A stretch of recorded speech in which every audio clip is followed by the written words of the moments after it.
Hi guys, ayan, 40,000 pesos ang magiging penalty mo kapag hindi mo agad na pa-transfer sa pangalan mo yung nabili mong motor. So yan yung administrative order na nilabas ng LTO noong August 30, which is implemented na noong September 15, 2024. Hindi lang si buyer ang magkaka-penalty, maski ikaw na seller, ikaw na nagbenta sa halagang magkano man ang benta mo niyan, kung hindi mo ito na-report sa LTO, ay kasama ka sa magbabayad ng penalty na multa, which is 20,000 sa seller. So paano ito?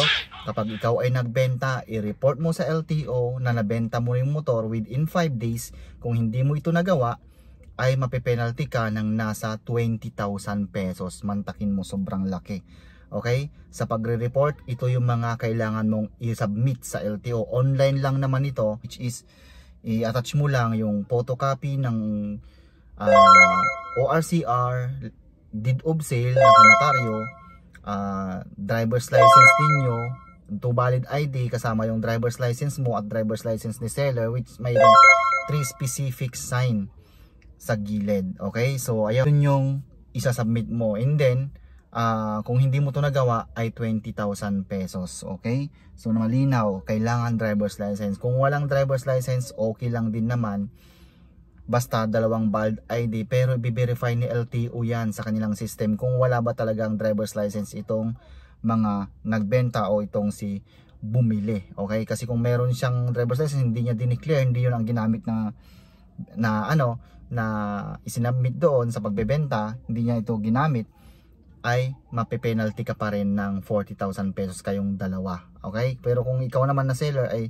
driver's license, ano na lang ang mape-penalty, si buyer na lang. Okay, malinaw, isang driver's license at saka isang valid ID. Kung walang driver's license, okay lang din yung valid ID, pero i-verify pa yan ni LTO sa kanilang system. Okay, yan yung magiging penalty. Wala naman tong kulong, yun nga lang 20,000 yung penalty sa seller. Sa buyer naman, okay, hindi doon natapos, within 20 days naman dapat mai-transfer muna sa pangalan mo yung nabili mong motor. So within 20 days ha, malinaw yon. Kung hindi mo ito nagawa, 20,000 pesos ang magiging penalty mo. Sobrang laki nito. Okay, so kaya siguruhin natin na yung nabili nating motor ay kumpleto ang mga papeles para hindi tayo mahirapan sa pa-transfer. Okay, so hindi sagot ni LTO na na-delay ka dahil sa kulang-kulang ang papeles, ito ay nasa iyong side na to na pagkukulang. Okay, so ayun, 20,000 pesos kapag hindi mo na-transfer agad sa pangalan mo within 20 days. Okay, working days naman to, 20 working days. So hindi pa naman siya fully implemented, pero mas okay na mapatransfer mo na kaysa mabibigla kayo. Okay, mabibigla kayo na bigla na lang nagka-strictuhan. Ngayon hindi pa naman siya stricto, pero mamaya pag fully implement na yan, mahihirapan na kayo, mabibigla kayo dahil malaki yung penalty. Ayan, so bawal na rin dito yung open DOS o deed of sale. Kailangan din talaga pagkabenta i-report, kasi kung gano'n ang ginawa nyo, mape-penalty lang si seller. So ikaw din na nagbenta, ba't pumayag ka ng open DOS, di ba? So ayun, gano'n yung magiging system para hindi kayo mapipenalty. Ayan, so pag ano nito, sa may batas na kasi yan dati, yung sa Motorcycle Crime Prevention Act, kasama yan sa IRR, o asikasuhin nyo na yung transfer of owner. Napakadali lang yung pagta-transfer, hindi ka pagagastos dyan ng malaki kaysa mapipenalty ka ng 20k. Ito yung mga requirements pagpapatransfer of owner ha. Marami akong video, pero sa mga bago ating followers, ito yung mga requirements. Okay, original na ORCR, latest OR dapat. Tapos ID ng registered owner, isang driver's license, isang valid ID. ID ng new owner, isang driver's license, isang valid ID with 3 specific sign sa gilid. Okay, so sinabi natin 3 specific sign, akma yung pirma niya doon sa ID niya, pareho.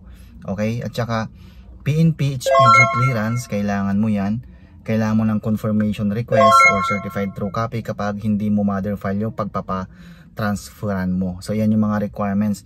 More or less gagastos ka lang dyan ng, kapag nakarehistro pa, 60 pesos lang yan. Ganyan lang yung ginastos. Based on my experience, 60 pesos lang yung ginastos ko sa LTO. Pero sa HPG gagastos ka ng 600. Pero kung isasabay mo sa renew, idagdag mo sa requirements yung emission at saka insurance. Okay, dagdag mo sa insurance yung under your name dapat yung insurance. And then kung nakarehistro pa yung insurance ay kailangan lang ng endorsement letter mula sa insurance company na pinagtatrabaho na pinagkuha na muna insurance. And then kung yan ay under company, kailangan ng certificate, secretary certificate, isa sa requirements, at saka ID ng secretary. Ayan, so tsaka sa repo, ayan, kailangan mo ng secretary certificate at saka dasyo and pago, pero ibibigay yan ni Kasa dapat, hindi mo yan poproblemahin. Okay, so ayun lang. Implemented na to noong September 15 pero hindi pa siya fully implement. Pero wag kayong magpa-relax dahil baka maya biglang mag-stricto si LTO, mabibigla tayong lahat o mabibigla kayo. Okay, so ayun lang. Kung meron pa kayong mga dagdag na katanungan, pwede kayong mag-comment down below, sasagutin natin. Sharing is caring.